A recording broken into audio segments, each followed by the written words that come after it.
भक्तायसे जाणाचे देही उदास, गेले आशा पाश निवारोनी, विषय तो त्यांचा झाला नारायण, नावडे जनधन माता पिता. निर्वाणी गोविंद असे मागे पुढे, काहीच साकडे पडोनेली, विषय तो त्यांचा झाला नारायण, नावडे जनधन माता पिता. तुका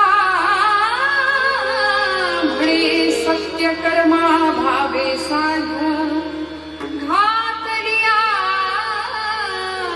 भये नरका जाणे, विषय तो त्यांचा झाला नारायण, नावडे जनधन माता पिता. पांडुरंगा करू प्रथम, पांडुरंगा करू प्रथम, पांडुरंगा करू प्रथम,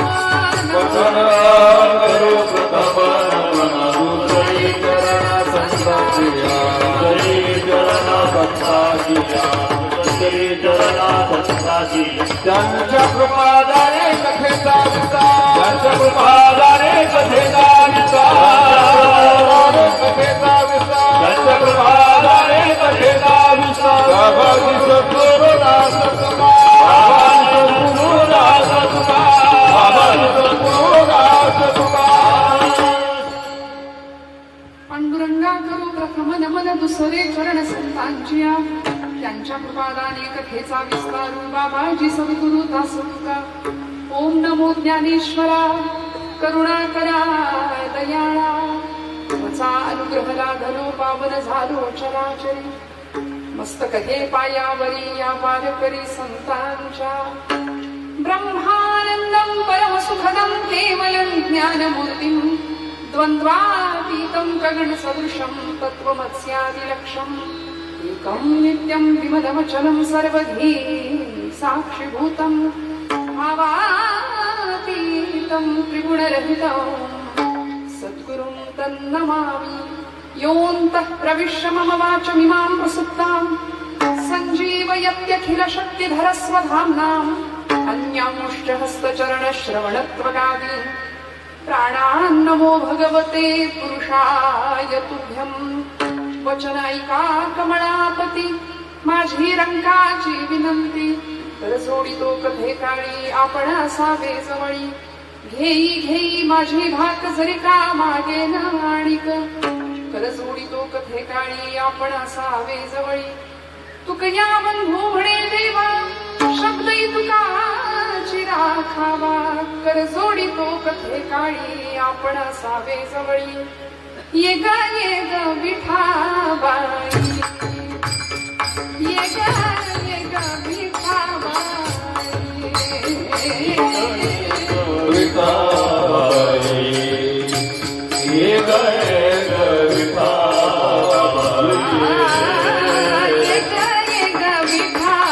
विठाबाई, ये ग विठाबाई, ये ग विठाबाई, ये ग विठाबाई. पंढरीचे आई, माझे पंढरीचे आई, भीमाणी चंद्रभागा, भीमाणी चंद्रभागा. माझी पंढरीचे आय, माझी पंढरीचे आय, भीमानी चंद्रभागा, भीमानी चंद्रभागा. विठाबाई माझे पंढरीचे आई, पंढरीचे आई माझे पंढरीचे. विठाबाई माझे पंढरीचे आय, माझे पंढरीचे आय, माझे पंढरीचे आय.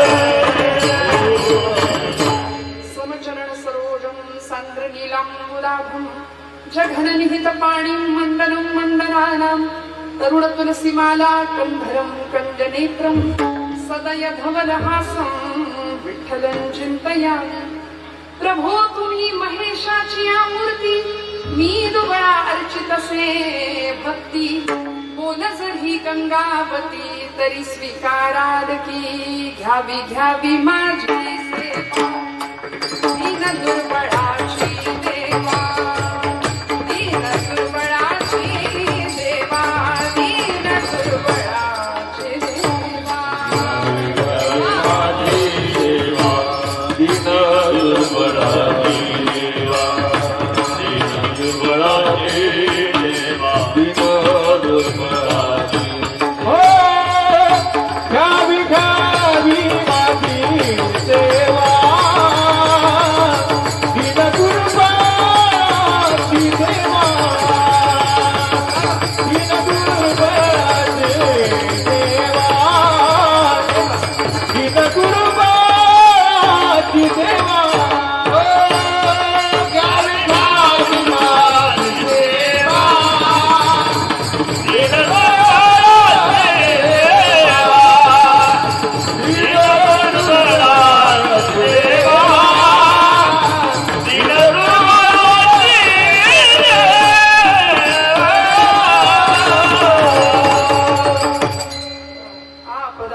लोकाभिरामं श्रीरामं भूयो भूयो नमाम्यहम् कैलासराणा शिवचंद्रमौळी फणींद्रमाथा भ्रुकुटी झराळी कारुण्य सिंधो भव दुःखहारी तुझ वीण शंभो मज कोणतारी. परमेश्वर स्वरूप उपस्थित सर्व श्रोतृवृंदांच्या हृदयस्थ परमात्म्याला अत्यंत श्रद्धापूर्वक भावाने नमस्कार करते, नतमस्तक होते. श्रोते तुम्ही महेशाची या मूर्ती असं म्हणून परब्रह्म स्वरूप आपल्या सर्व श्रोतृवर्गाच्या हृदयस्थ परमात्म्याला चरणारविंदी कृतज्ञता भावानी वंदन सेवेसाठी उपस्थित असलेली सर्व ज्येष्ठ श्रेष्ठ नामधारक साधक वारकरी संप्रदायाची निष्ठावंत सर्व टाळकरी, अतिशय सुंदर गायक मंडळी आणि तितकीच गोड वादन सेवा करणारी अतिशय सुंदर आमची भावंड. पखवाज 2चा 1ला खाली उतरवायला लागलाय पण तरी सुद्धा तो गोड बोलतोय, काही काळजी करू नका. तो बोलतोय चांगला, तो हात चांगला आहे म्हणून तो वाचतोय पण चांगला. त्यामुळे मृदंग याचा अर्थच असा आहे, मृत आहे अंग ज्याचे असा तो मृदंग. निर्जीव आहे ना चांबड, पण निर्जीव चांबड्यातनं सुद्धा दुसऱ्याच्या हृदयाला आनंद देईल असा आवाज काढायचा आहे, त्याच्याकरता तपश्चर्या आहे. त्यामुळे मृत असून सुद्धा जो भजनात दंग आहे तो मृदंग आहे. पुढचं बोलायला लागेल का? तो मृत असून भजनात दंग आहे. कळलं ना? विठाला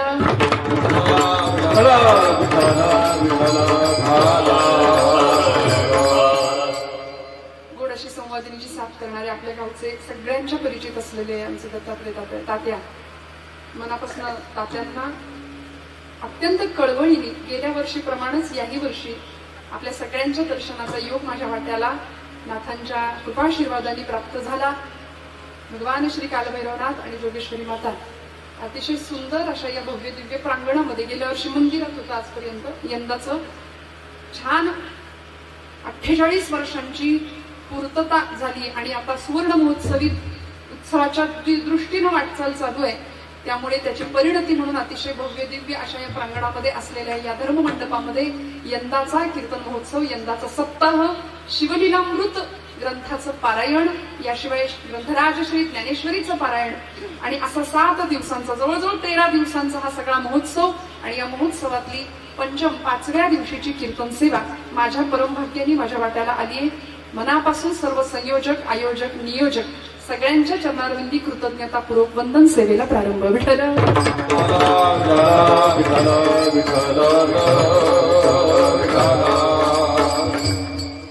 वंदे मातरम या गीताला सुद्धा आता पूर्ण काही वर्ष पूर्ण झाली, 150 वर्ष. त्यामुळं 150 वर्ष पूर्ण झाली. बंकिमचंद्र चॅटर्जी यांनी आपल्या भारत भूमीसाठी दिलेलं हे गीत ज्या रागामध्ये आज सगळ्या देशभर गायलं गेलं तोच राग महाराज निवडला, त्याच्यासाठी धन्यवाद. गोड अशा रागामध्ये आपण उत्तम गायन सेवा दिली. मला वाटतं युट्यूब चॅनल आहे त्यांनाही धन्यवाद. उत्तम अशी ध्वनी व्यवस्था आहे दादा, तुम्हालाही धन्यवाद. कारण ओपनला कीर्तन करायचं, थंडीच्या दिवसात कीर्तन करायचं म्हणजे मोठी परीक्षा राहते. पण आपण आमची काळजी घेताय असं आम्ही समजतो. सगळी श्रोतृवर्ग मंडळी, श्रोत्यांच्या मध्ये आज महनीय मंडळी, गायक आहेत, वादक आहेत, कलाकार आहेत.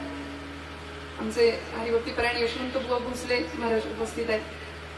गोड पखवाजावरची त्यांची थाप आहे. अनेकांना घडवण्याचं काम ती मंडळी करतायत. गराड्यावरून काही मंडळी आलेली आहेत. मनापासून सगळ्यांना आणि बोपगावचे सर्व ग्रामस्थ, माझा मातृतुल्य, आता भगिनी वर्ग, पितृतुल्य, बंधुवर्ग, सगळ्यांच्या चरणारविंदी वंदन करून गोड अशा कीर्तन सेवेचा प्रारंभ करताना जगद्गुरु संत श्रेष्ठ श्री तुकोबराय यांचा सर्व परिचित, सगळ्यांच्या पाठांतरातला 4 चरणांचा अभंग, बहुपरिचित बहुचर्चित असा, ज्या अभंगामध्ये भक्ताची अंतर्लक्षणं तुकोबराय सांगतात. बऱ्याचदा आपण भक्ताच्या बाह्य लक्षणाकडे पाहतो, संतत्वाची बाह्य लक्षणं शोधत बसतो, पण बाह्यांगाकडे न पाहता भारतीय अध्यात्मशास्त्र आम्हाला अंतरंगाचा शोध घ्यायचा कसा ते सांगतं. आणि एकदा का अंतर्लक्षणं आम्हाला ओळखता आली की अशा भक्तासाठी भगवंत काय काय करायला कटिबद्ध आणि सिद्ध होतो याचा परामर्श तुकोबराय या अभंगात घेतात.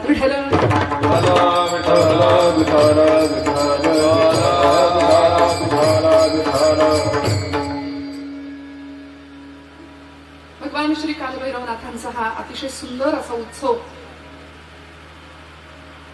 साक्षात महादेव, साक्षात जगन्माता आदिशक्ती, शिव आणि शक्तीचं हे प्रतीक. शिव या शब्दातला इकार काढला की काय राहतं? शिव या शब्दामधला इकार, वेलांटी काढून टाकली की काय राहतं? कुणीही त्याला विचारत नाही. म्हणून भगवान एकटे नसतात कधीच. महाराज आपल्या शक्तीला घेऊन उपस्थित आहे.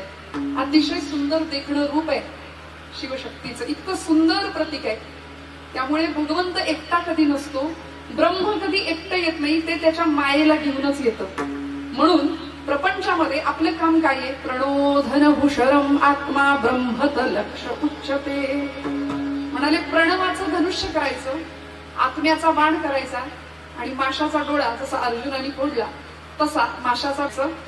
प्रापंचिक प्रत्येक मनुष्याचं, जन्माला येणाऱ्या प्रत्येकाचं हेच काम आहे. या मायेमध्ये जरी आम्ही असलो तरी आमचं सगळं लक्ष कुठं पाहिजे? ब्रह्म सत्यं जगन्मिथ्या जीवो ब्रह्मैव नापराः.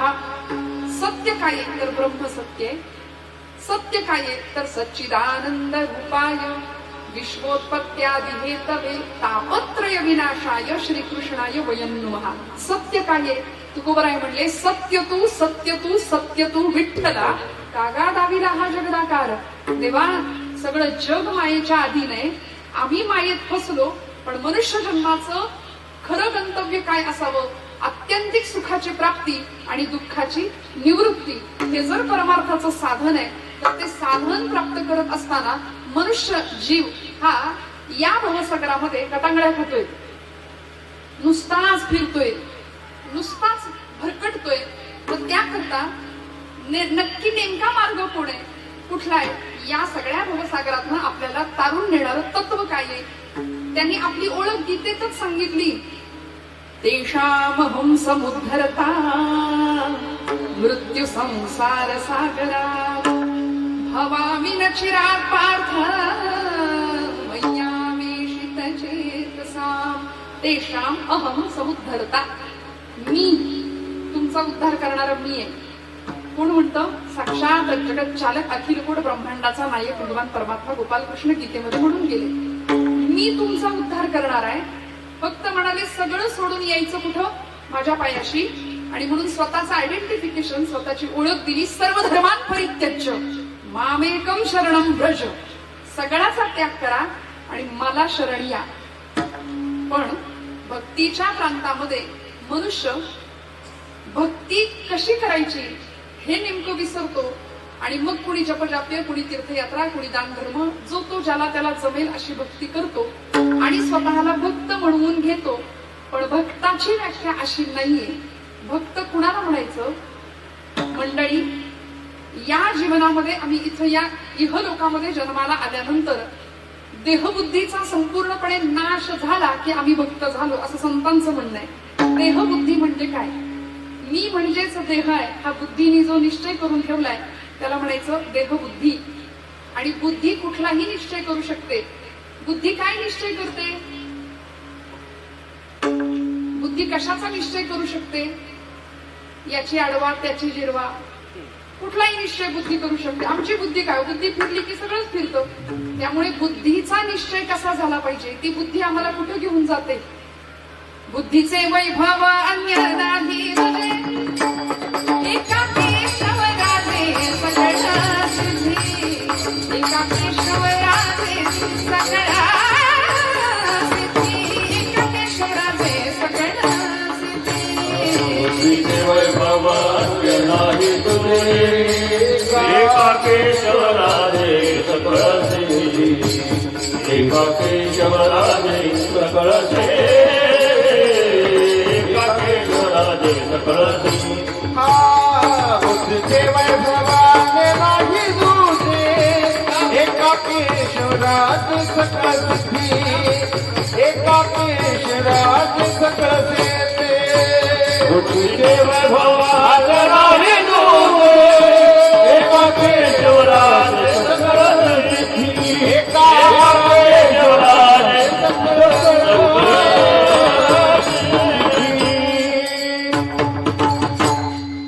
ही बुद्धी आम्हाला त्या केशवराजापर्यंत घेऊन जाते. म्हणून तिला माऊली म्हणतात बुद्धीचे वैभव अन्य नाही तुझे. जी बुद्धी संकल्प विकल्पात्मक आहे, चांगल्याचा आणि वाईटाचा दोन्हीचा निश्चय करते, निश्चयात्मिका बुद्धी आहे.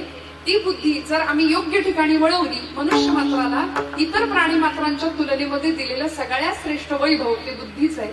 आणि ती बुद्धी आम्ही योग्य ठिकाणी जर थोडीशी वळवली तर आम्हाला ती देवापर्यंत घेऊन जाते. हे माझं नाही, हे आपलं नाही, हे संतांचं वचन आहे. आणि संतांची वचनं एकेका अक्षरात आहे माझा रमाकांत या अधिकाराची आहे. प्रत्येक अक्षर हे परतत्वाला स्पर्श करणार आहे. प्रत्येक अक्षर हे अक्षर ब्रह्माशी अनुसंधान साधणार आहे. म्हणजे तुकोबरायांच्या गाथेतलं असू दे, ज्ञानोबरायांच्या ज्ञानेश्वरीतलं असू दे, नाथांच्या भागवतातलं, समर्थांच्या दासबोधातलं, मनोबोधातलं, हरिपाठातलं प्रत्येक वचन ते भगवंतापर्यंत घेऊन जाणार आहे. आता आपण सर्व मंडळी रोज सकाळी लवकर उठून एक 400-500 ज्ञानेश्वरीच्या ओव्या आपण वाचता. काय झालं हसायला? मी हसण्यासारखं काही बोललीच नाही. मी असं म्हटलं, बोधगावकर मंडळी आपण रोज सकाळी 400 ओव्या ज्ञानेश्वरीच्या वाचता. नाही वाचत, नाही हलतायत माना काहींच्या. बरं 200 पण नाही, 100, 10, 5. नामदेव महाराजांना विचारा की एक तरी ओवी अनुभवावी, अनुभवावी, एक तरी ओवी अनुभवावी, एक तरी ओवी अनुभवावी, अनुभवावी, एक तरी ओवी अनुभवावी. नाम भरी गंतर श्रेष्ठ जानदेवी, एक तरी ओवी अनुभवावी, एक तरी ओवी अनुभवावी. कृष्णा देवी, एक तरी ओवी अनुभवावी, एक तरी ओवी अनुभवावी.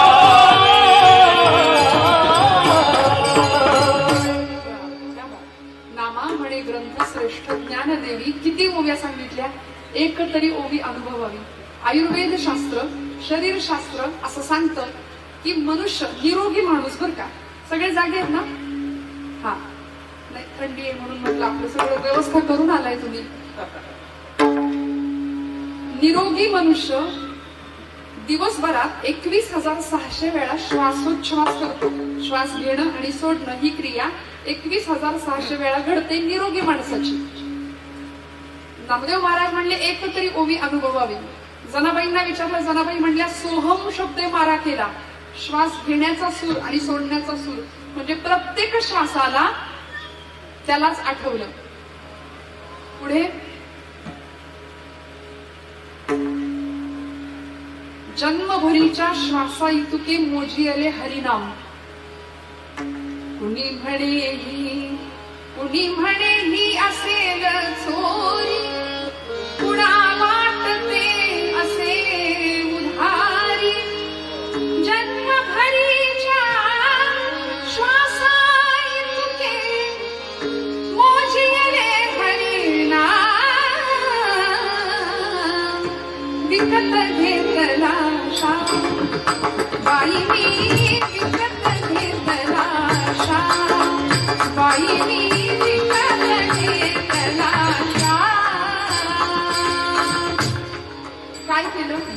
हरीच्या श्वासा इतुके मोजियले हरिनाम.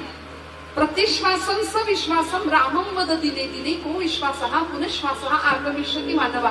पुढचा श्वास घ्यायला मिळेल की नाही माहिती नाही, म्हणून आहे तो श्वास भगवंताच्या नामात वेचला पाहिजे. मी असं म्हटलं 21,600 वेळा आपण निरोगी माणूस दिवसातनं एवढा वेळा श्वासोच्छ्वास घेतो. मग आपण प्रत्येक श्वासाला त्याला आठवतो का?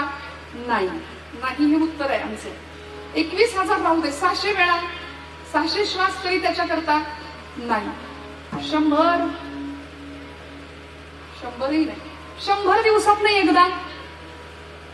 हा कधीतरी ते पण कधी जरा काही प्रपंचामध्ये खुट्ट झालं, बिघडलं, बिनसलं की मग तो आठवतो. म्हणून आमची भक्ती ही सकाम भक्ती आहे. आमची भक्ती ही जगाला दाखवण्याकरता भक्ती आहे. पण खरी भक्ती आणि खरा भक्त कसा असला पाहिजे, मला असं वाटतं जीवनाची नश्वरता, जीवनाची क्षणभंगुरता कळावी, देहाची उदासीनता कळावी, याकरता आपल्या सगळ्यांना माहितीये परीक्षित राजा पांडवांचा शेवटचा वंश होता. अश्वत्थाम्याने ब्रह्मास्त्र सोडलं उत्तरेच्या गर्भावरती आणि उत्तरेने द्रौपदीने धावा केला, हे गोविंदा ते माझा धाव म्हणून. त्यावेळी भगवान गोपाल कृष्ण, बघा परमात्मा किती दयाळू आहे, किती भक्त वत्सल आहे. परमात्म्याने विचार करावा, मला फक्त बोलवा, मी क्षणाचाही विलंब न करता हाके सरशी गेली उडी. क्षणाचाही विलंब न करता मी कुठेही तुमचा रक्षण करता येऊ शकतो. अगदी आईच्या गर्भात सुद्धा, अगदी आईच्या उदरात सुद्धा येऊन मी तुमचं रक्षण करेन. परीक्षिती राजाचं रक्षण भगवंतांनी उत्तरेच्या गर्भात शिरून केलं. आणि या परीक्षिती राजाकडे सगळं राज्य सोपवून पांडव स्वर्गारोहणाला निघून गेले. धर्माचा विजय झाला, परीक्षिती राजाकडे सगळं सोपवलं. परीक्षिती राजाने उत्तम राज्यकारभार केला आणि 45व्या वर्षी आयुष्यामध्ये एक घटना अशी घडली. कुणाच्या? परीक्षिती राजाच्या. एक घटना अशी घडली की आपल्या वाडवडिलांचा पराक्रम केवढा थोर होता, मोठा होता, म्हणून बघावं म्हणून पराक्रमाचे काही आठवणी ठेवल्या होत्या. त्यामध्ये एक पेटी होती. त्या पेटीला हात लावू नका असं भीमानी सांगितलं होतं, भीमसेनांनी. पण तरी सुद्धा त्या पेटीला परीक्षितीने हात लावला. ती पेटी उघडली. त्या पेटीमध्ये एक मुकुट होता, सोन्याचा. तो मुकुट घेतला आणि तो आपल्या डोक्यावर चढवला. तो मुकुट जरासंधाचा होता. जरासंधाचा मुकुट जिंकून, त्याला मारून तो मुकुट घेऊन आले होते भीमसेन आणि आपल्या खजिन्यामध्ये ठेवून दिला होता. बऱ्याचदा सांगितलं होतं की याला हात लावू नको, कारण वाईटाची संगत, वाईटाची वस्तूची संगत सुद्धा परिणाम करू शकते मंडळी. म्हणून म्हणतात ना, एक वेळ पंगत चुकली तरी चालेल पण संगत नाही चुकता कामा. तो मुकुट जरासंधाचा डोक्यावर अडकवल्यामुळे परिणाम झाला. मती फिरली आणि परीक्षितीनेच कलीला राहण्याकरता 4 जागा दिल्यात. त्यामध्ये सोनं किंवा सुवर्ण ही एक जागा आहे, कलीला राहण्याकरता दिलेली परीक्षिती राजाने. म्हणून सोन्याच्या ठिकाणी कली असतो बरं का. पण कुठलं सोनं? आमच्या महिला वर्गाला टेन्शन आलं, आता सोनं तर आता उतरलंय का चढलंय, काय झालंय, लक्ष असतं आमचं, भाव चढलाय ना. मग सोन्याच्या ठिकाणी जर कली असेल तर सोनं कसं जमवायचं, कसं घ्यायचं? जे वाईट मार्गाने कमवून आणलेलं आहे, मिळवून आणलेलं आहे, तिथं कलीचा निवास आहे. पण जे उत्तम मार्गाने मिळालेलं धन आहे ना, सुवर्ण आहे ना, तिथं कली नाही, तिथं परमात्मा आहे. म्हणून विभूती योगामध्ये भगवान गोपाल कृष्ण आपली विभूती सांगतात, धातूनाम अस्मि कांचनम. धातूंच्या मध्ये कांचन सुवर्ण म्हणजे मी आहे. मार्गशीर्ष मासानाम मार्गशीर्षोस्मी. 12 महिन्यांच्या मध्ये मार्गशीर्ष मास म्हणजे मी. फुलांच्या मध्ये गुलाब पुष्प म्हणजे मी. प्राण्यांच्या मध्ये सिंह म्हणजे मी. आणि पांडवांच्या मध्ये पांडवानाम धनंजय हा, हाची पांडवांच्या मध्ये अर्जुना तू म्हणजे मी आहे. इतकं प्रेम होतं अर्जुनावर भगवंताचं. त्यामुळे धातूनाम अस्मि कांचनम. कांचनामध्ये सुवर्णामध्ये भगवंताचा वास आहे, चांगल्या मार्गाने मिळवलेला. पण परीक्षितीने काय केलं, या जरासंधाच्या डोक्यावरचा हा सोन्याचा मुकुट स्वतःच्या डोक्यावर चढवला आणि 45व्या वर्षी वयाच्या मृगयेला, म्हणजे तो मुकुट घालून शिकारीला निघून गेला. तिथं एक हातून अपराध घडला. एका ऋषींचा अपमान परीक्षिती राजांनी केला. ऋषींच्या गळ्यामध्ये एक मेलेला साप टाकला समाधी अवस्थेमध्ये असलेल्या. त्यांच्या मुलांनी ते पाहिलं. शृंगी त्यांचं नाव. आणि त्या ऋषींनी परीक्षितीला शाप दिला की येणाऱ्या 7 दिवसांमध्ये तक्षक नावाचा सर्प येईल आणि तुला दंश करून निघून जाईल, तू मरशील. परीक्षिती राजाकडे 7 दिवस होते. घरी आला, तो मुकुट काढून ठेवला आणि मग कळला आपल्या हातून काय झालं. आणि मग आपल्या मुलांना बोलावलं, जनमेजयाच्या हातामध्ये सगळं राज्य सोपवलं आणि सांगितलं की आता मी मरणार आहे असं नाही सांगितलं. म्हणाले परमेश्वरांनी माझ्याकडे नाम साधना करण्याकरता 7 दिवसांचा काळ दिलाय. बघा, प्रतिकूलतेतली अनुकूलता शोधावी लागते, नाही तर आपण बसतो रडत कायम. परमार्थातली प्रतिकूलता, प्रपंचातली प्रतिकूलता ही परमार्थाची अनुकूलता असते, असं ब्रह्मचैतन्य गोंदवलेकर महाराजांचं वाक्य आहे. त्यांनी असं सांगितलं की मला 7 दिवस भगवंताच्या नामासाठी मिळाले, ते सगळं तुमच्यावर सोपवलं आणि निघाले. शुकदेवांनी अतिशय सुंदर अशी भागवत कथा परीक्षिती राजाला ऐकवली. 7 दिवस भागवत कथेचं श्रवण झालं, भगवंताच्या लीला ऐकल्या, गुण ऐकले, सगळं कीर्तन ऐकलं. आणि 7व्या दिवशी ठरल्याप्रमाणे तो तक्षक आला, दंश केला, देह संपला, पण आत्मा परमात्म्यामध्ये विलीन झाला. 4 मुक्तींच्या मधली सायुज्यता नावाची मुक्ती प्राप्त झाली, भगवंताच्या धामाला प्राप्त झाला. कशाचा परिणाम? 7 दिवसांमध्ये जीवनाचं तत्वज्ञान कळून गेलं. आता आपल्याकडे सुद्धा किती दिवस आहेत? 7च दिवस आहेत, सोमवार ते रविवार. या 7 दिवसापैकी आपल्याला कधीतरी निश्चित जायचंय. पण या 7 दिवसांच्या कालावधीमध्ये मग कुठला दिवस, कुठली वेळ, कुठली तारीख, कुठली तिथी काही निश्चित आपल्याला माहिती. मला असं वाटतं राजाला ते माहिती तरी होतं, आपल्याला तेही माहिती नाही. पण असा क्षणभंगूर देह परमात्म्याच्या पायाशी समर्पित करणं, दास्य भावाने त्याची उपासना करणं, आणि देह म्हणजे मी नाही तर या देहामध्ये असलेला मी कुणीतरी वेगळा आहे त्याला ओळखणं, हे ज्याला ओळखता आलं त्याला भक्त असं म्हणतात. आणि तुकोबराय भक्ताची व्याख्या सांगतात अभंगाच्या प्रथम चरणापासून. भक्ताईसे दाना देवी उदास, भक्ताईसे दाना देवी उदास, भक्ताईसे दाना देवी उदास, भक्ताईसे दाना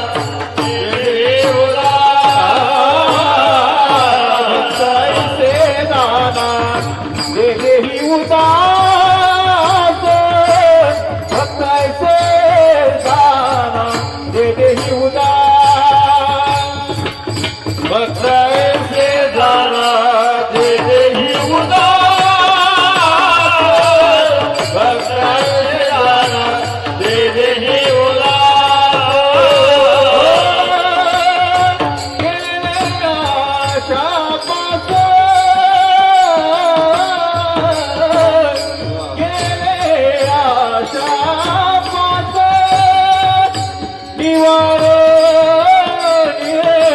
निवारे विषय तो त्यांचा झाला नारायण, विषय तो त्यांचा झाला नारायण.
हा खेळ नव्हे एकट्याचा, कीर्तन एकट्याचं कधीच नसतं.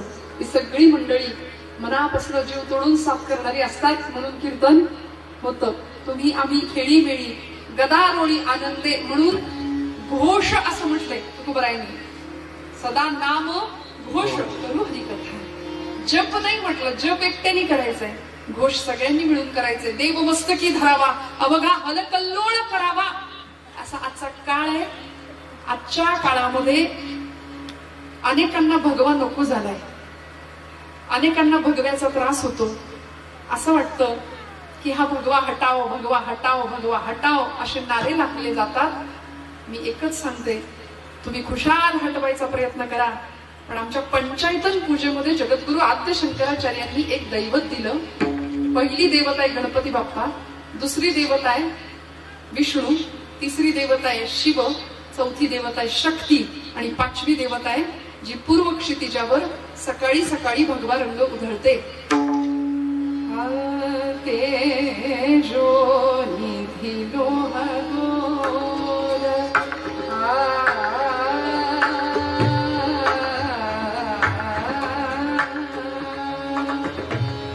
तेजो निधी भिंदी हा एक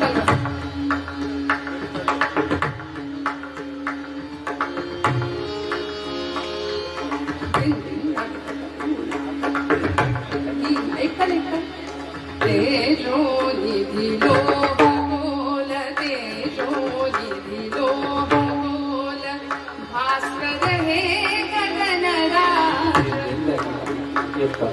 बिंदिन धागे तूना कत्तिन धागे तूना, बिंदिन धागे तूना कत्तिन धागे. तेजो निधी लोह गोल, दिव्य तुझा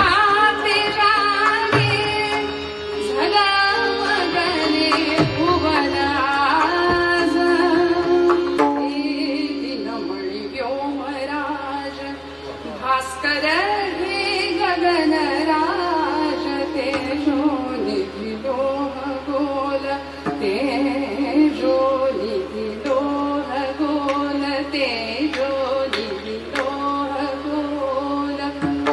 कोटी कोटी किरण तुझे अनलशरा उधळीते,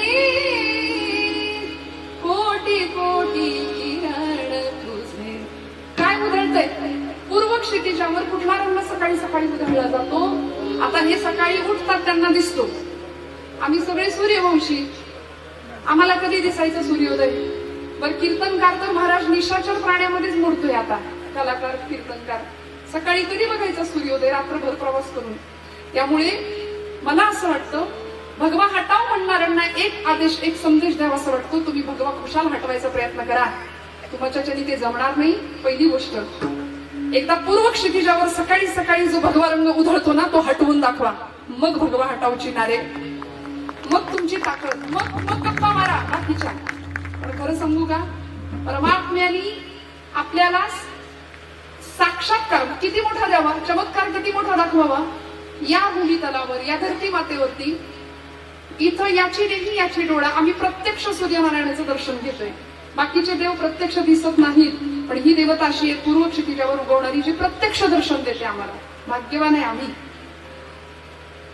या सूर्यनारायणाच्या साक्षीने हिंदू धर्म आज आपल्या दिनचर्येला सुरुवात करतो. प्रत्येक धर्माचरणी व्यक्तीची दिनचर्या या सूर्यनारायणाला अर्घ्य देऊन त्याला नमस्कार करून, आमच्या गृहिणीची तुळशीला पाणी घातलं की सूर्याला नमस्कार करूनच आम्ही घरात येतो. खरं इकडे माता माऊल्यांनो, मावशींनो. मग म्हणून म्हटलं गृहिणी का सगळ्यात श्रेष्ठ आहे? जगातलं सगळं पद एका बाजूला, तुम्ही कलेक्टर असा, आमदार असा, खासदार असा, मंत्री असा, PSI असा, अजून डॉक्टर असा, वकील असा, या सगळ्या डिग्र्या एका बाजूला. पण माझ्या महिला शक्तीचा गौरव करताना मी एक वाक्य नेहमी म्हणते, जगातली सगळ्या डिग्र्या एका बाजूला आहे, पण भारतीय गृहिणी ही डिग्री सगळ्यात श्रेष्ठ आहे, सगळ्यात मोठी आहे, सगळ्यात मोठी. आता वाजवा टाळ्या तुम्ही. मग कारण भारतातल्या म्हणजे घरातल्या गृहिणींनी जर संपावर जायचं ठरवलं तर तुमचं पान नाही घालू शकत. काय कराल तुम्ही? म्हणून प्रत्येक गृहिणी उगवत्या सूर्यनारायणाला नमस्कार करते आणि असा भगवंत प्रत्यक्ष दर्शन देतोय आम्हाला. भगवंताचं खूप मोठे आपल्यावर उपकार आहेत. यापेक्षा अजून काय चमत्कार पाहिजे? देव काही चतुर्भुज रूपात आपल्याला दर्शन द्यायला येणार आहे का? विश्वरूप दर्शन दाखवणार आहे. अर्जुनाला दाखवलं तसं, दाखवलं तरी आपली ताकद नाहीये ते दर्शन घ्यायची. अर्जुनाला आधी दिव्य चक्षु प्रदान केले. दिव्यम ददामि चक्षु अर्जुन म्हणतो, तेव्हा दिव्य चक्षु प्रदान केले आणि मग भगवंतांनी अनंत रूपो दरवक्त नेत्रम पश्चामि त्वां सर्वतोऽनंत रूपम नान्तम न मध्यम न पुनस्तवादिं पश्चामि विश्वेश्वर विश्वरूपम. ज्याला आदी नाही, मध्य नाही आणि अंत नाही, असं परमात्म्याने दिव्य रूप दर्शन अर्जुनाला दिलं. आपल्याला जरी उद्या दिलं तरी आपली ती घेण्याची कुवत नाही, पात्रता नाही. दिव्य दृष्टी आधी अर्जुनाला मिळाली. मला असं वाटतं महाराजांनी भक्ताची व्याख्या करत असताना जो भक्त देहाची नश्वरता जाणतो, किंबहुना भक्त ऐसे जाणा जे देही उदास गेले आशा पाश निवारोनी. देहाच्या विषयी जो भक्त उदासीन आहे त्याला भक्त म्हटलंय. आता देहाविषयी उदास म्हणजे काय? उदास म्हणजे काय? मराठी भाषेतला उदास शब्द म्हणजे असं कायम अपसेट राहायचं का? कुणाच्या घेण्यात नाही, कुणाच्या देण्यात नाही, त्याला नाही उदास म्हटलं. उदास म्हणजे निष्क्रियता नाहीये. लक्षात घ्या. तुम्हाला सगळ्यांना लक्षात येते? सगळे जागे आहात? सगळे जागे आहात ना? कीर्तन म्हटलं की ती बाई येते, तिला निमंत्रण नाही द्यावं लागत, म्हणून मी आपल्या सारखं विचारते की जागे आहे ना, जागे आहे ना, जागे आहे ना. कारण काही लोक डोळे उघडे ठेवून झोपतात. ते फार खतरनाक असतं आमच्यासाठी. आम्हाला वाटतं ऐकतायत, पण बऱ्याच जणांची ब्रह्मानंदी टाळी लागलेली असते. तर तसं काही नाही असं मी गृहीत धरते आणि तुम्ही सगळे जागे आहात असं गृहीत धरून कीर्तन आपलं चालू आहे. भक्त ऐसे जाणा जे देही उदास. भक्त दिसणार नाहीये, भक्त जाणून घ्यायचंय. भक्त पांढऱ्या कपड्यात आहे का भगव्या कपड्यात आहे हे नाही बघायचं. भक्ताचे अंतर्लक्षण फार महत्वाचे. भक्त सफारीमधून आलाय का अजून हातात चालत आलाय ते नाही पाहायचं. भक्ताची अंतर्लक्षणं पाहायची आहेत. म्हणून संतांची भक्तांची अंतर्लक्षणं सांगितली. करवन्नोद्वहते न निंदती परांगो भाषते निष्ठुरम उक्तं चिदप्रियञ्च सहते क्रोधञ्च नालम्बते श्रुत्वा काव्यवलक्षणं परकृतं संतिष्ठते मूकवत् दोषांच्छादयते स्वयं न कुरुते एतत् सतां लक्षणं. गर्व नाही, दुसऱ्याची निंदा ज्याच्या चित्ताला शिवत नाही. फक्त कुणाला म्हणायचं माहितीये का? कोण्याही जीवाचा न घडो मत्सर, कोण्याही जीवाचा न घडो मत्सर, परम सर्वेश्वर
जीवनामध्ये सरळ मार्गाने चालणार असतो ना तो भक्त आहे. जो देहाबद्दल उदास असतो तो भक्त आहे.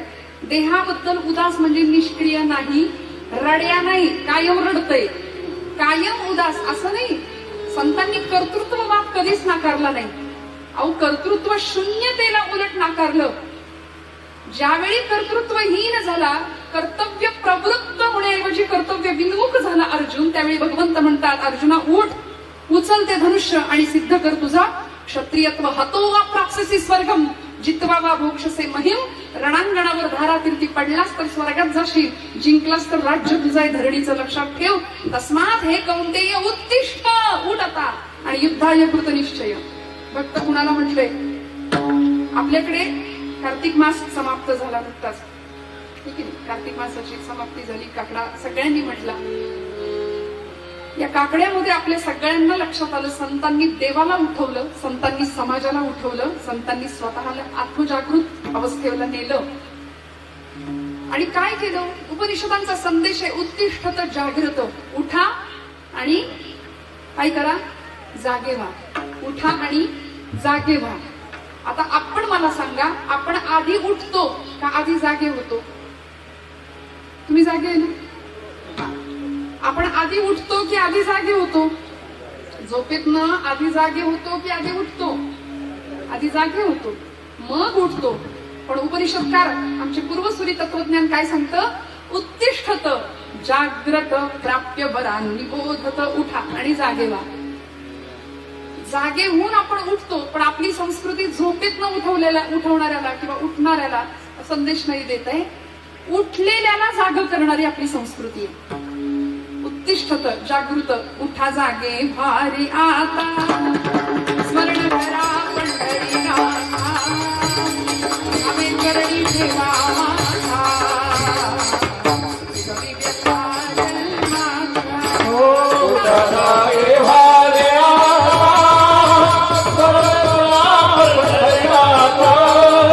स्वामी चरणी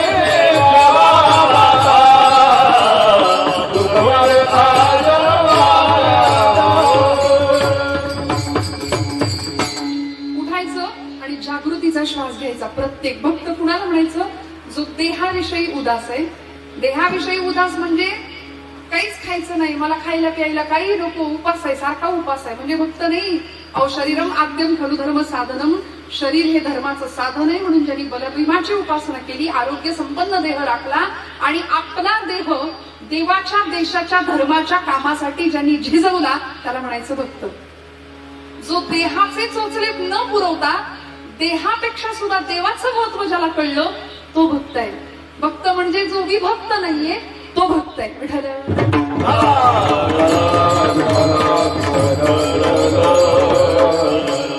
सर्वाभूती परमेश्वराला जो पाहतो तो भक्त आहे. हे तो समस्त हि श्री वासुदेवो, ऐसा प्रतिती रसाचा ओतला भावो.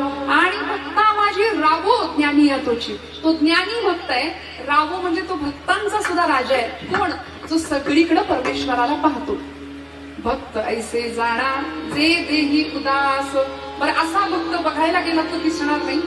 भगवी कपडे, रुद्राक्षांच्या माळा, भस्माचे पट्टे असे भक्त बरोबर दिसत नाही. ज्याच्या गळ्यामध्ये तुळशीची माळ आहे त्या माळेबरोबर पथ्य सुद्धा सांभाळावी लागतात. आणि ती पथ्य काय आहे? कुठली पथ्य? गळा माळ शोभे आत्मरूप शांती, भक्तिभाव दोही धरू टाळ हाती, टिळा विरक्तीचा कपाळा सऱ्यारो, आम्ही विठ्ठलाच्या भजनात धारो. एक तारी संगे एक रूप झालो. ती पथ्य आली. नाहीतर याच्या अंगावर वाचकन त्याच्या अंगावर वाचकन ओरडणं. भगवंतांनी जीभ दिली म्हणून दिवसभर दुसऱ्याची निंदा करण्यामध्ये ती जीभ नाचवणं याला भक्त नाही म्हणायचं. वाचे बरोबर कवित्व कवित्वी रसकत्व रसिकत्वी परतत्व स्पर्शू जैसा असं जर ज्ञानोबरायांचं म्हणणं असेल साच. आणि मवाळ वितुले आणि रसाळ शब्द जैसे कल्लोळ अमृताचे त्याला म्हणायचं भक्त. भक्त ऐसे जाणा जे देही उदास. देहापेक्षा देवाचं ज्याला महत्व कळलं तो भक्त आहे. म्हणून कुठल्याही अवस्थेमध्ये जो समतोल जीवन राखतो त्याला म्हणायचं भक्त. सुख दुःखे समे कृत्वा लाभालाभो जया जयो ही अवस्था ज्याची आहे त्याला म्हणायचं भक्त. सुखाने हुरळून जात नाही, दुःखानं खचून जात नाही. प्रभू रामचंद्रांच्या जीवनाकडे आपण जर पाहिलं तर रामांना दशरथ राजांचा निरोप होता, रामराया उद्या राज्याभिषेक करायचंय, गादीवर बसायचंय अयोध्येच्या, म्हणून हुरळून नाचायला नाही लागले. आपण सत्ता मिळणार म्हटल्यानंतर आधीच गुलाल उधळतात नाही का? काही निवडणुकी आधी पडतात, काही निवडणुकी नंतर पडतात. नाही कळलं? जमतं. मग एवढ्या सगळ्या खटाटोपामध्ये सगळ्यांना सध्या भूक आहे, सत्तेची, संपत्तीची, पैशाची, सगळ्यांना भूक आहे. पण मग प्रभू रामचंद्रांना ज्यावेळी कळतं की मला सिंहासनावर गादीवर बसायला मिळणार आहे त्यावेळी तितकेच शांत आहे, तितकेच शांत आहे. त्यानंतर काही काळाने दशरथ राजेचा आणि कैकेयी मातेचा संवाद झाला. त्या संवादामध्ये रामप्रभूंना 14 वर्षांचा वनवास आणि भरताला राज्यपद हे वचन, त्या वचनाची आठवण करून दिली. आणि रामांना सांगण्यात आलं की रामराया उद्या राज्यपद नाही, राज्याभिषेक नाही, उद्या वल्कल परिधान करायचे आणि वनवासात जायचं. प्रभू म्हटले आय एक्सेप्ट इट. मी तेही स्वीकारलं होतं आणि हेही तितक्याच शांततेने स्वीकारलंय. मग तिथं दुःखाचा उद्रेकही नाही केला आणि सुखाचाही एक्साइटमेंट, सुखाची उद्रेक नाही अवस्था दाखवली. याला म्हणतात देही उदास असणं. कुठल्याही परिस्थितीमध्ये जीवनाचा बॅलन्स ठेवणं याला म्हणतात देही उदास असणं. प्रशांतात्मा, जितेंद्रिय ही अवस्था गीतेनी या देही उदास असलेल्या भक्ताची लक्षणं सांगितली आहेत. मय्यर्पित मनोबुद्धी योमत भक्त समे प्रिया. जो मन बुद्धी सगळं मला अर्पण करतो तो भक्त आहे. ज्ञानेंद्रिय, कर्मेंद्रिय, मन आणि बुद्धी अशी सगळीच इंद्रिय भगवंताच्या चरणावर जो समर्पित करतो तो भक्त आहे. देहाबद्दल जो उदास आहे तो भक्त आहे. आणि मग गेले आशा पाश निवारुनी, विषयांचा आशेचा सगळा पाश पूर्णपणे बाजूला सारला. सध्या आम्ही सगळी मंडळी विषयात गुंतलोय ना, म्हणून संतांना हे कानी कपाळी ओरडून सांगायला लागलं. तुम्ही जर स्वतःला आध्यात्मिक म्हणवून घेत असाल, तुम्ही जर स्वतःला भक्त म्हणवून घेत असाल तर सावध राहा. कारण तुम्ही स्वतःला जर भक्त म्हणत असाल तर तुमचा आशेचा पाश आधी सुटलाय का याचा विचार करूया. परवा एक आजोबा भेटले, म्हटलं कसं काय चाललंय, बरं आहे का? बाबा 70 ओलांडलेली पण चिंता दिसली. 7 पिढ्या बसून खातील एवढं कमवून ठेवलंय, प्रचंड संपत्ती आहे, पण तरी सुद्धा चेहरा पडलेला दिसला. म्हटलं बाबा काय झालंय? म्हणाले अगं म्हटलं 7 पिढ्या बसून खातील एवढं तुमच्याकडे तुम्ही कमवून ठेवले तरी चेहरा का पडलाय? ते म्हणले अगं तुझं सगळं बरोबर आहे, पण 8वी पिढी काय खाईल याची चिंता लागली बघ मला. मनुष्य चिंता करता करता करता चितेच्या जवळ जातो, पण चिंतेऐवजी चैतन्याचं चिंतन केलं तर चैतन्यापर्यंत पोहोचतो. विठ्ठल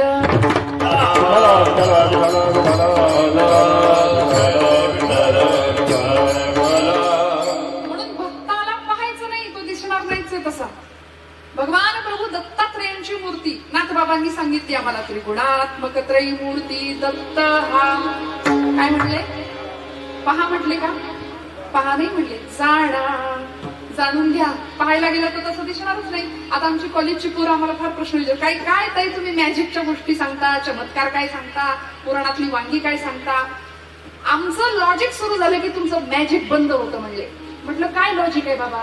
म्हणाले असं बायोलॉजिकली कुठे शक्यच नाही. 3 तोंडांची मूर्ती, काय तुमच्या देवदेवतांबद्दल तुम्ही अर्थ सांगता? अरे बाबा म्हटलं नाथांनी तसा देव बघायला सांगितलाच नाही, तो दिसणारच नाही, तो जाणायला सांगितलाय. सत्व रज तम अशी त्रिगुणात्मक असलेली दत्तप्रभूंची ती मूर्ती आहे. त्रिगुणात्मक त्रयी मूर्ती दत्त हा पहा म्हटली असती की मग ते जाणा म्हटले. जाणून घेण्याच्या काही गोष्टी आहेत. तसं भक्ताला तुकोबराय म्हणतात जाणून घेतलं पाहिजे. खरा भक्त हा देही उदास असतो. प्रपंच जरी करत असला तरी त्याच्या प्रपंचामध्ये देव असतो. आता मला सांगा आपल्या प्रपंचात देव आहे का? नाही. आपण म्हणतो हा माझा, तो माझा, बंगला माझा, गाडी माझी, घर माझं, दार माझं, पोरग माझं, सगळं माझं. तसा देवा तू पण रे आमचाच, तू पण माझाच. पण मीराबाईंना विचारा, मीराबाई म्हणतात मेरे तो गिरीधर गोपाल दुसरा न होई. ते म्हणायला धाडस लागतं. सगळं माझं एक वेळ आपण म्हणतो, पण मीराबाई म्हणतात मेरे तो गिरीधर गोपाल, माझा फक्त तोच आहे, बाकी सगळं बाजूला राहिलं. देवभक्त, देशभक्त आणि धर्मभक्त या 3ही गोष्टी अनुस्यूत आल्या. देवाची भक्ती, देशाची भक्ती आणि धर्माची भक्ती. महाराजांना विचारलं महाराज तुमचं काम काय आहे इथे येण्यामागचं? महाराज म्हणले हेच आम्हा करणे काम. बीज वाढवावे नाम धर्माचे पालन, धर्माचे पालन,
शिवभक्ती आणि देवभक्ती या त्रिसूत्रीने ज्यांचं जीवन फुलतं त्याला म्हणायचं भक्त.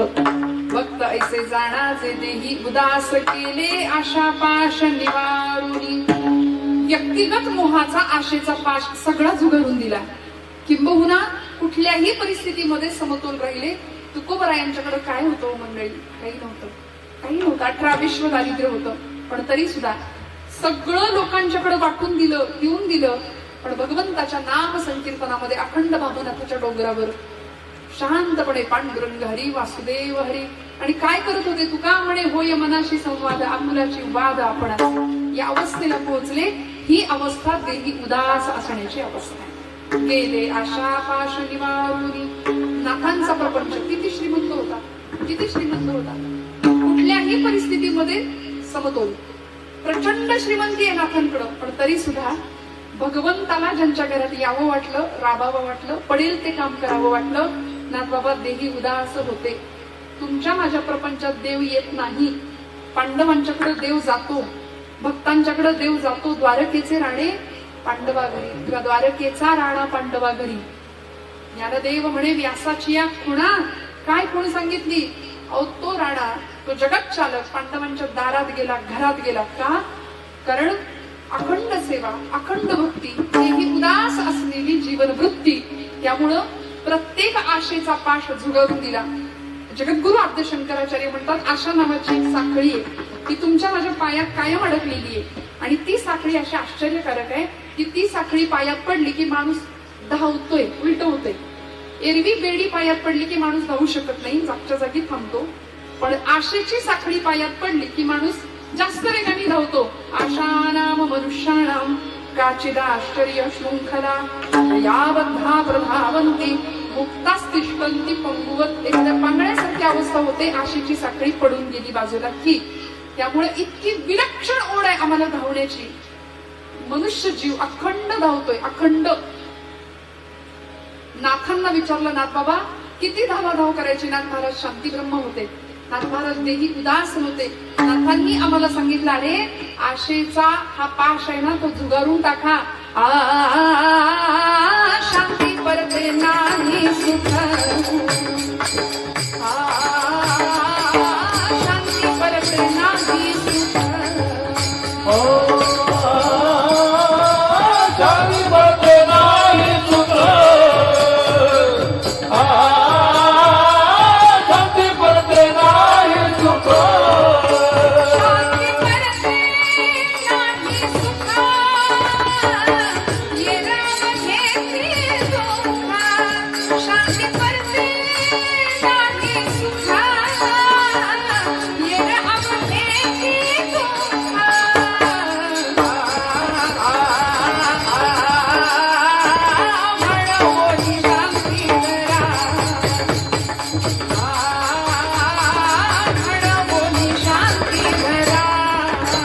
शांती परते नाही सुख, हिरावयाची दुःख. शांती परते नाही सुख, हिरावयाची दुःख.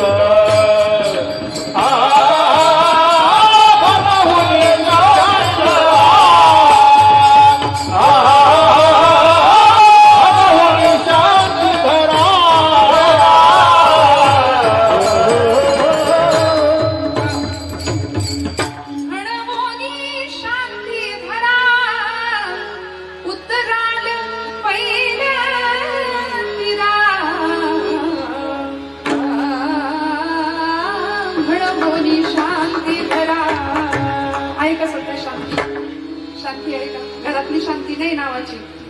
शांती आहे का हो? नाही. वक वक वक नुसती वक वक. सगळीकडे धावतोय. सुखा लागी करीसी तळमळ, परी तू पंढरीशी जाय एक वेळ. मग तू अवघाची सुखरूप. दिला की पत्ता सगळ्या संतांनी दिला, पण तरी सुद्धा आमची वकवक नाही थांबत.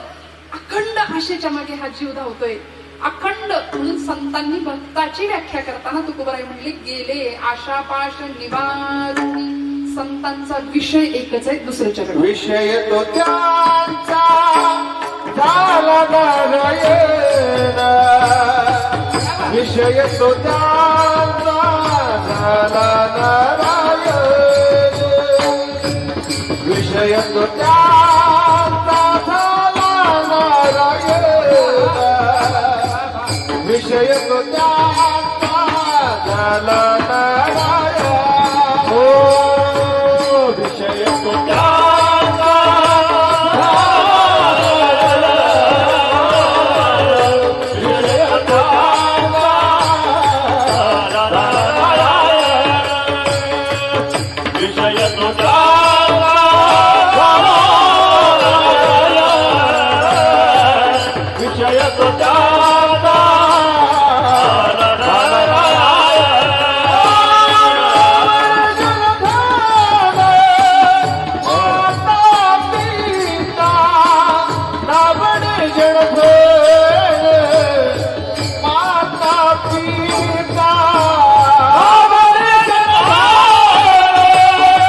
आहे जरा मनापासून वाजवा. थंडी वाजते का? विषय तो त्यांचा झाला नारायण. वारकरी संप्रदायामध्ये अभंगाचं दुसरं चरण ध्रुवपद असतं. क्लासिकल मंडळी पहिलं चरण वारंवार घेत राहतात, पण संप्रदायाचा नियम दुसरं चरण हे ध्रुवपद आहे. ध्रुव म्हणजे आढळ पद आहे.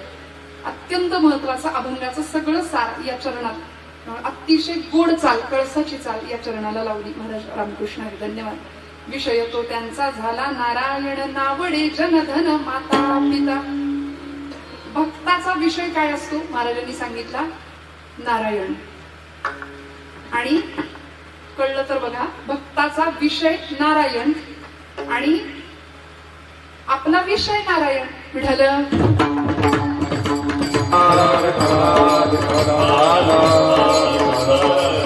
नाही कळलं, अजून सांगते थोडस सोपं करून. नारायण हाच भक्ताचा विषय असतो, आपला विषय हाच नारायण ठरतो. सगळं लक्ष विषयामध्ये, पंचभौतिक विषयांमध्ये अखंड हा जीव गुंतलेला आहे, गुरफटलेला आहे. तो भुंगा असतो बघा कमळाच्या कोशामध्ये. गेला एक दिवस मकरंद सेवन करता करता घेई छंद मकरंद परिसोडीना ध्यास गुंजनात हा दंग. इतकं दंग झाला त्याच्यामध्ये. कोण? भ्रमर, भुंगा. त्याचा परिणाम असा झाला की निसर्गाच्या नियमाप्रमाणे सूर्यास्ताला ते कमळ मिटलं आणि मिटणाऱ्या कमळामध्ये तो भुंगा अडकला, भ्रमर अडकला. तो भ्रमर असा विचार करतोय की आता सूर्योदय होईल, मग ही कमलिनी फुलेल, मग मी त्यातनं बाहेर पडेल, अशा विचारात तो भुंगा होता. त्याच वेळी त्या रात्री त्या सरोवरामध्ये एक हत्ती आला आणि हत्तीने ते कमळाचं फुल देठा सकट उपटून टाकलं आणि दूरवर फेकून दिलं. आता देठा सकट उपटलेल्या त्या कमळाचं फुल ते सूर्योदय असू दे तर सूर्याचं फुलेल का? नाही फुलणार. न फुलणाऱ्या कमलकोशामध्ये तो भ्रमर आता फुलेल, मग फुलेल. वास्तविक त्याला पाकळी कातरता येणं सोपं होतं. एरवी लाकूड पोखरणारा तो भुंगा, त्याला कमळाची पाकळी कातरता येत नाही, पण तो काय विचार करतोय? उमलेल उमलेल उमलेल असं करता करता गुदमरला की मेला. कुणाचं चाललंय? आता करू, मग करू नाम, मग करू प्रपंच, मग करू कीर्तन, मग करू ध्यान, मग करू नामसाधना, रिटायरमेंट झाल्यावर कीर्तनाला जाऊ, आतापासून कशाला, असं करता करता करता करता भ्रमर. नाही का? आमचंही असंच होतं की नाही? आमचंही असंच होतं. म्हणून संतांनी नारायणाला विषय बनवलं, विषयाला नारायण नाही बनवलं. कारण माहिती होतं तोची विश्वंभर विश्वाचा आधार, तोची विश्वंभर विश्वाचा आधार. दैन्य तुला नारायण करी, दैन्य तुला नारायण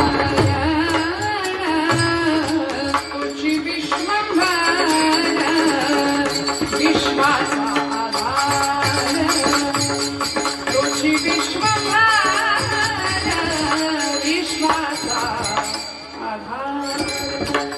सगळं दैन्य दूर करणारा तो नारायण आहे, भगवंत आहे. म्हणून विषय तो त्यांचा झाला नारायण नावडे जन धन माता पिता. काय काय नाही आवडत बघा. लोकसंग्रह नाही, धन संपत्ती नाही, माता पिता. भक्ताला माता पिता आवडत नाही असा अर्थ नाही घ्यायचा. उलट माता विठ्ठल पिता विठ्ठल. नामदेव महाराजांना विचारलं, महाराज आम्हाला जर पंढरपूरला यायला नाही जमलं तर आम्ही विठ्ठलाला बघायचं कुठं? नामदेव महाराज म्हणतात, तुमच्या घरामध्ये 2 सोन्याचे खांब आहेत, एक आई आहे आणि एक बाप आहे. त्यांच्या चरणस्पर्शामध्ये पांडुरंग दिसेल. माता विठ्ठल पिता विठ्ठल बंधू विठ्ठल गोत्र विठ्ठल तीर्थ विठ्ठल क्षेत्र विठ्ठल. भगवंत तिथं आहे. त्यामुळे माता नावडे पिता नावडे असं महाराजांना म्हणायचं नाहीये. भगवत भक्तीमध्ये आड येणारे माता पिता नावडे. विठ्ठल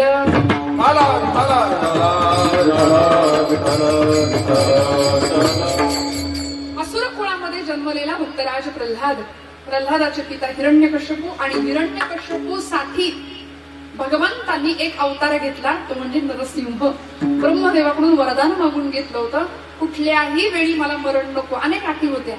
ब्रह्मदेवानी विचार केला, एवढ्या सगळ्या अटी यांनी मागितल्यात, अटी यांनी पूर्ण करायला मला सांगितल्यात. हा मरायचा तरी कसा? ब्रह्मदेव म्हणाले जाऊ दे, तथास्तु म्हणून मोकळं होऊया, देव बघून गेली, याचं काय करायचं ते. रात्री नाही, दिवसा नाही, आत नाही, बाहेर नाही, आकाशात नाही, जमिनीवर नाही, शस्त्रांनी नाही, अस्त्रांनी नाही, माणसाकडून नाही, पशुकडून नाही, हा मरायचा तरी कसा? म्हणून देवानी नरसिंह हा अवतार घेतला आणि भगवंतांनी हिरण्यकश्यपूला संपवलं. प्रल्हादाला अत्यंत जाच आणि अत्यंत त्रास देणारा असा पिता भगवंतांनी संपवला.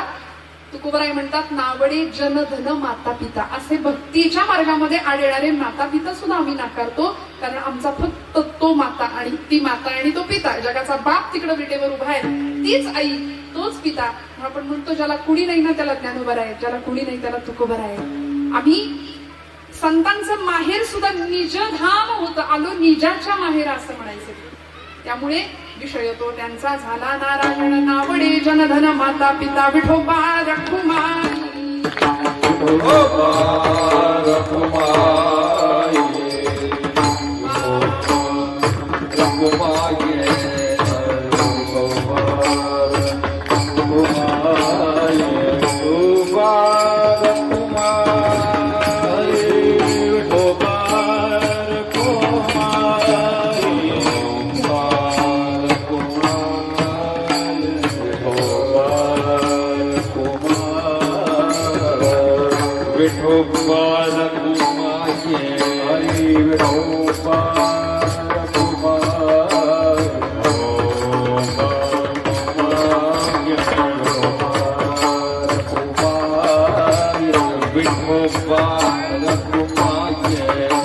रखुमाई.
भक्ताईसे जाणाचे देही उदास केले आशा पाश निवारोनी.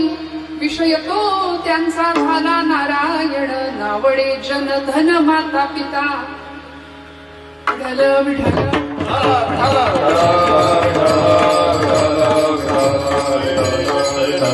ज्या भक्ताचा विषय एकच आहे, भगवान परमात्मा, त्याच्याशीच तो अनन्य आहे, त्याची काळजी भगवंत कसा घेतो त्याचं उदाहरण किंवा त्याचं प्रमाण तुकोबराय सांगतात. निर्वाणी गोविंद असे मागे पुढे काहीच साकडे पडोनी आली या आघाता निवाराया. मागे पुढे उभा आहे सांभाळीत. भगवंत अखंड आपल्या भक्ताचा सांभाळ करत राहतो. फक्त काय असतो, कुठल्याही कर्मामध्ये यद्यत कर्म करोमि तत्तदखिलम शंभो तवाराधनम या न्यायाने केलेलं प्रत्येक कर्म, केलेली प्रत्येक कर्म पूजा ठरावी, भगवंताला अर्पण व्हावं. असं कर्म भगवंताच्या चरणावर वाहिलं की ते भगवंताला प्रिय ठरतं. मग सगळा भार घ्यायला भगवंत समर्थ ठरतो, सामर्थ्य संपन्न ठरतो. निर्वाणी गोविंद असे मागे पुढे शेवटच्या क्षणाला सुद्धा भगवंत पाठीराखा राहतो. मग ते देवकार्य असू दे किंवा देशकार्य असू दे, धर्मकार्य असू दे, भक्तीचं काम असू दे, कुठल्याही कामामध्ये झोकून देण्याची जर भक्ताची तयारी असेल ना, तर भगवंत त्याचा पाठीराखा राहतो. अध्यात्मामध्ये, संत साहित्यामध्ये, संत चरित्रांमध्ये अशी अनेक उदाहरण आहेत. भगवंत भक्ताचा पूर्णपणे सांभाळ करतो. क्षणोक्षणा सांभाळितो, साक्षी होतो आपुला. साक्षी होतो आपुल्या, साक्षी होतो आपुल्या. क्षणोक्षणा सांभाळितो, साक्षी होतो आपुल्या. साक्षी होतो आपुल्या, साक्षी होतो आपुल्या.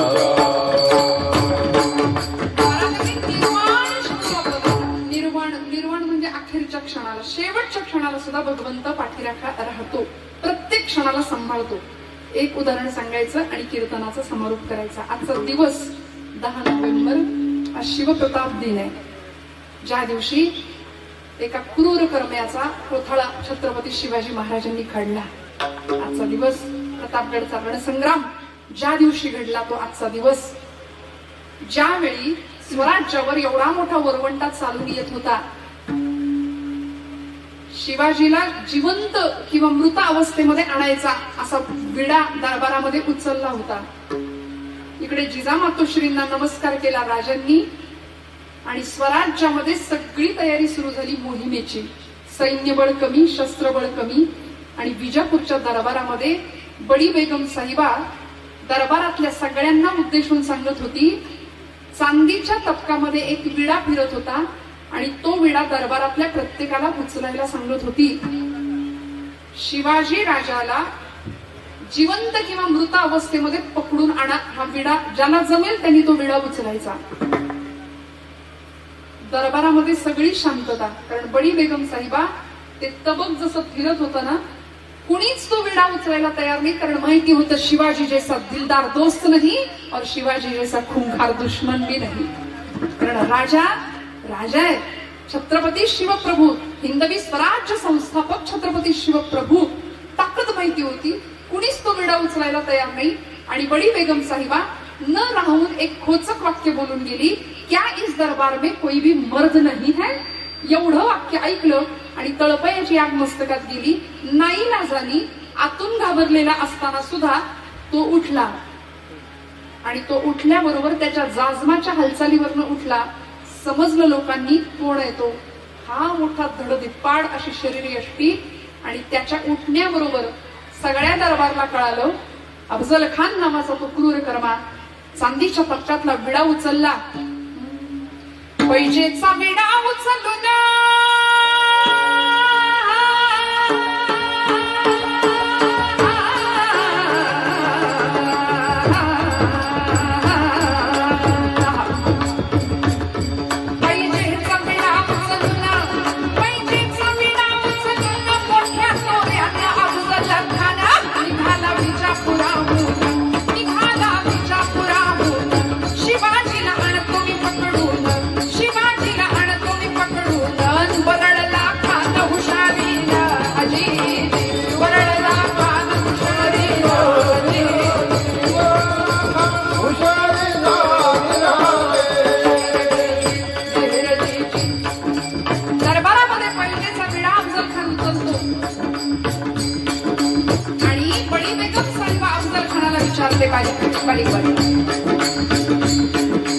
बड़ी बेगम साहिबा अफजल खानाला विचारते, अफजल, शिवाजी को पकडने के लिए कितनी फौज चाहिए बताओ, किती मोहिमेवर सैन्य पाहिजे. अफजल खान म्हणतो, युही कोई 20-22 हजार, 22,000 राजांना पकडायला. आणि वर काय म्हणतो, शिवाजी तो उंदीर डोंगराचा, शिवाजी तो उंदीर डोंगराचा, पच्छ मराठ्याचा, नेम काय त्याचा, कदाचित घेईल माझा प्राण. संख्य 20,000 सैन्य घेऊन, संख्य 20,000 सैन्य घेऊन निघाला मोठ्या तयारीनं, निघाला मोठ्या तयारीनं.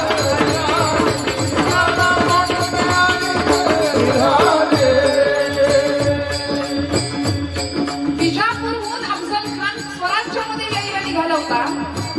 खरं तर सरळ थेट रस्ता होता स्वराज्याच्या दिशेने, नॅशनल हायवे त्यावेळी नव्हता, पण सरळ येता आलं असतं. पण अफजल खान नावाचा तो पठाण होता, त्याचं नावच होतं बच्चीगंज. बारीक वाजवा, बोलत असताना बारीक वाजवा, म्हणजे मूर्तिभंजक, मूर्तिभंजक असं म्हणतात. जो मूर्ती फोडायचा, आपल्या अनेक बायकांना मारून टाकलं, खून की बावडी म्हणून बघायला मिळते विहीर तिथून विजापुरात. आणि तो निघाला विजापूरहून, मनामध्ये विचार करतो की हिंदूंच्या देवता इतक्या ताकदवान असतील तर मी त्यांना फोडणार म्हणून सरळ स्वराज्यात न येता तुळजापूरला गेला अफजल खान. आणि आमच्या कुलस्वामिनी महाराष्ट्राची त्या महाराष्ट्राच्या कुलस्वामिनी आई जगदंबा तुळजाभवानीच्या दरबारामध्ये आपला हत्ती आणला. आपल्याच लोकांना सांगितलं देवीची गंडकी शिळेची मूर्ती उमटून आणली गेली. तुळजापूरला धडक मारली, तुळजापूरला धडक मारली, भवानी फोडली, भवानी फोडली. प्रलय मांडीला पंढरपुराला, प्रलय मांडीला पंढरपुराला. प्रजा केली हैराण रस्त्याला, प्रजा केली हैराण रस्त्याला. येऊन पोहोचला महाबाईला हल्ली, येऊन पोहोचला महाबाईला हल्ली.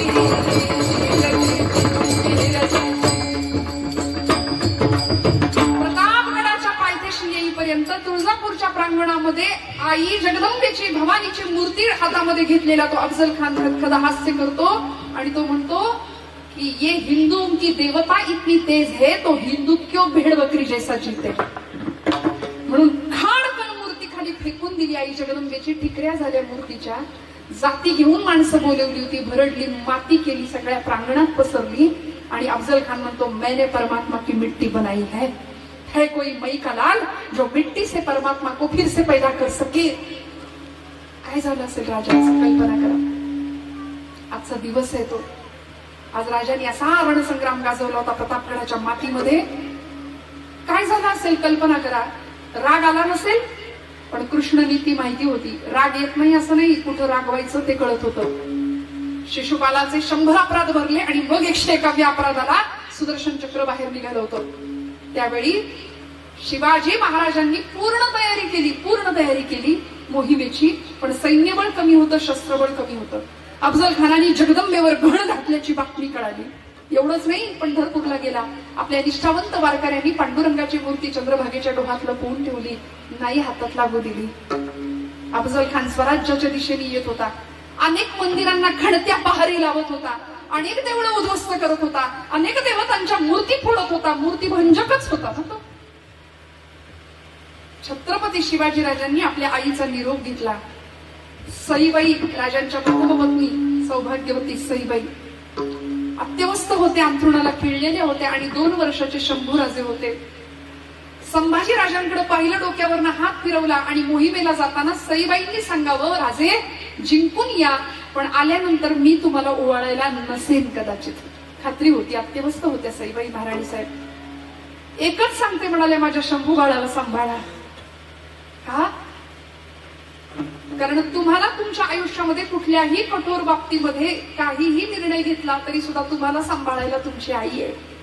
माझ्या शंभू बाळाला आई नसेल, त्यामुळे त्याला सांभाळा, त्याच्या बाबतीत योग्य तो निर्णय घ्या. एवढा निरोप पोहोचवला आणि काही काळात राजे मोहिमेला निघून गेले. सईबाई स्वर्गवासी झाल्या. जाताना जिजाऊ मासाहेबांचा आशीर्वाद घेतला छत्रपतींनी. जिजाऊ मातोश्रींनी सांगितलं राजा एक कागद आहे, त्या कागदावर सही कर बाळा. राजे म्हणाले आईसाहेब काय आहे? तो कागद म्हणजे साधा सुद्धा कागद नव्हता, राजांचं मृत्यूपत्र तयार होतं. आणि मृत्यूपत्रावर आई किती कठोर होऊ शकते जिजाऊ मातोश्री सारखी. ही राजा, ही माता जगाची माय का ठरली हो? कारण हे राज्य नसे शिवबाचे, हे राज्य देवधर्माचे, हा कित्ता सांगणारी ती माता होती. जिजाऊ मातोश्री म्हणाल्या राजा या पत्रावर सही करा, कारण हे राज्य देवाचं आहे, हे राज्य धर्माचं आहे, हे राज्य देशाचं आहे, हे राज्य सगळ्या शिवभक्तांचं आहे. त्यामुळे उद्या तुमचं काही बरं वाईट झालं तर स्वराज्य थांबता कामा नाहीये, म्हणून मृत्यूपत्रावर सही करून जा. राजे सही करतात आणि निघतात. कान्होजी काका जेधे समोर येतात. 65 वर्षाचं वय आहे. राजा अरे अफजल खानाचं पत्र आलंय बघ की. ते पत्र घेऊन कान्होजी काका समोर, आणि त्या पत्रातला मजकूर होता अफजल खानाने पाठवलं होता की कान्होजी काका तुम्ही बुजुर्ग आहात, जाणते आहात, आम्हाला येऊन मिळा, आम्ही तुम्हाला वतनदारी देतो, देशमुखी देतो, सगळं देतो, जमीन देतो, पण आम्हाला मिळा. राजा लेकाचा दम देतो, या नाही आला तर तुमचं सगळं आहे नाही ते जप्त करू म्हणून. शिवाजी राजे सांगतायत काका सगळ्यांना माहिती ही मोहीम मी जिंकू शकेन किंवा नाही शंका आहे, कारण आपल्याकडे सैन्यबळ कमी आहे, शस्त्रसाठा कमी आहे. काका बरीचशी मंडळी निघून गेली, फोडली अफजल खानाने. फितुरीचा रोगच आहे या मातीला बऱ्याच वर्षांपासूनचा. घर भेदेल परक्यांना जाऊन मिळत होते ना, त्यामुळे काका तुमचं वतन जाईल. अहो बुडणाऱ्या जहाजामध्ये स्वतःहून आपलं बोचकं कोण आणून ठेवतं? ऐका माझं, तुम्ही गेलात तरी चालेल. खंडोजी खोपडे गेले की नाही? अरे एक खंड्या गेला म्हणून सगळं पोरं गेले का राजा? 6000 पोरं घेऊन आलोय तुझ्या दिमतीला, तू म्हणशील तिथं उभं राहतो. सैन्य घेऊन सांग. 65 वर्षाचे कान्होजी काका. काय त्याग होता, काय निष्ठा होती. आणि या प्रसंगामध्ये शिवाजी राजा समजावून सांगतायत, कान्होजी काका तुमचं वतन जाईल, ऐका माझं. कान्होजी काका देवघरात गेले, पळी पंचपात्र उचललं, हातामध्ये तुळशीपत्र घेतलं, पात्रातलं पाणी तुळशीपत्रावर आणि तुळशीपत्रासह हातावरचं पाणी राजांच्या पायावर सोडलं आणि म्हणले, वतन आणि जहागिरी इथं वाहिली या पायावर. काय व्हायचं ते होऊ दे राजा, काय व्हायचं ते होऊ दे.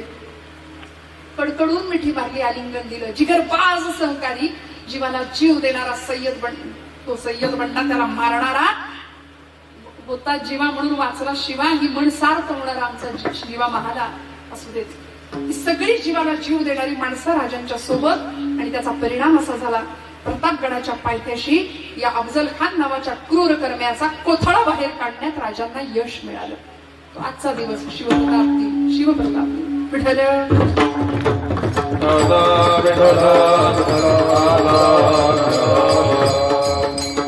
भगवंत सामर्थ्य आहे चळवळीचे, जो जो करील तयाचे, परंतु तेथे भगवंताचे अधिष्ठान पाहिजे.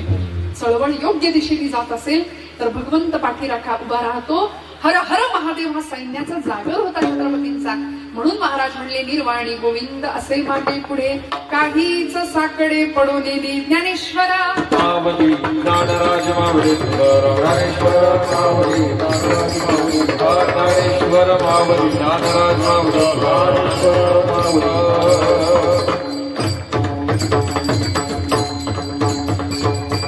कर्मे ईशू बजावा किंवा कर्म पूजा, अगा सर्वात्मका ईश्वरा स्वकर्म कुसुमांची वीरा, पूजा केली होई अपारा तोषा लागी. यद्यत कर्म करो मी तत्तदखिलम शंभो तवाराधनम. कर्म देवाच्या चरणावर व्हायचं, सत्य कर्माला सहाय्यभूत व्हायचं, हे संतांचं तत्वज्ञान आहे. महाराज म्हणले, मी सांगतो माझ्या ज्ञानोबा माऊलींनी सुद्धा सांगितलंय, तया सत्कर्मी रती वाढवो, भूता परस्परे पडो, मैत्र जीवांचे. हातून घडावं ते सत्कर्मच घडावं, चांगलंच कर्म घडावं आणि ते कर्म भगवंताच्या चरणावर समर्पित करावं. असं जर कर्म आम्ही केलं नाही तर तुकोबराय म्हणतात, घातली या भये नरका जाणे शेवट.